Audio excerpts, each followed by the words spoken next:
ഒരു വലിയൊരു ബില്ലിൻ്റെ കഥയാണ്. നമ്മൾ മാസത്തിലൊരിക്കലാണ് സൂപ്പർ മാർക്കറ്റ് ഷോപ്പിംഗ് വീട്ടിലേക്കുള്ള സാധനങ്ങളൊക്കെ മേടിക്കാൻ പോവാറ്. ഇത് തക്കരയുടെ ഫേവറേറ്റ് ആണ് ഒലീവ്സ്. അപ്പോൾ 1 മന്ത് ഒരിക്കലാണ് നമ്മളിങ്ങനെ പോവാറ്. പിന്നെ അത്യാവശ്യമുള്ള സാധനങ്ങൾ ഇപ്പോൾ പാല്, ബ്രെഡ് അങ്ങനത്തെയൊക്കെ ആണെങ്കിൽ നമ്മൾ കഴിയുന്നതിനനുസരിച്ചിട്ട് നമ്മൾ അടുത്തുള്ള വീടിൻ്റെ തൊട്ടടുത്തുള്ള സൂപ്പർ മാർക്കറ്റിൽ പോയിട്ട് മേടിക്കും. അല്ലാതെ നമ്മൾ ലോങ് ലൈഫായിട്ടിരിക്കുന്ന സാധനങ്ങളാണെങ്കിലും നമുക്ക് അത്യാവശ്യം വേണ്ട സാധനങ്ങളൊക്കെ നമ്മൾ മാസത്തിലൊരിക്കലാണ് പർച്ചേസ് ചെയ്യാറ്. നമ്മളിത് അൽനാദ നെസ്റ്റോയിൽ, ദുബായ് അൽനാദ നെസ്റ്റോയിലാണ് നമ്മൾ എപ്പോഴും പോവാറ്. അപ്പോൾ അങ്ങനെ അവിടെ കുറേ ഫുഡും അവിടെ പോകുമ്പോൾ ഓഫ് കോഴ്സ് നമ്മളവിടെ ഫുഡിൻ്റെ സ്റ്റോളിൽ പോവും. നമ്മൾ നാട്ടിലും ഉണ്ടല്ലോ. പിന്നെ ഇവിടെ ഫിഷ് അവർ ഗ്രില്ല് ചെയ്ത് തരും നമ്മൾ സെലക്ട് ചെയ്യുമ്പോൾ. അതുപോലെ കബാബ്, ഈ ചിക്കൻ കബാബ് നൈസായിരുന്നു.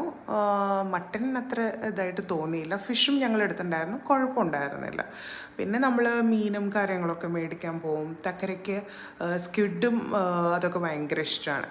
അപ്പോൾ അത് അവർ തരുന്ന ആ ഒരു ഇത് പോവാതിരിക്കാൻ വേണ്ടി അവളുടെ കയ്യിലാണ് എപ്പോഴും ഞങ്ങൾ ഒട്ടിച്ച് വയ്ക്കാറ്.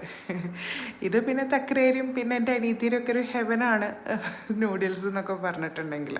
അപ്പോൾ ഇതുപോലെ ലോങ് ലൈഫ് ഇരിക്കുന്ന സംഭവങ്ങളൊക്കെ നമ്മളെപ്പോഴും മേടിച്ച് വയ്ക്കാറുണ്ട് ഈ ഒരു മാസത്തിൻ്റെ ഇതിൽ.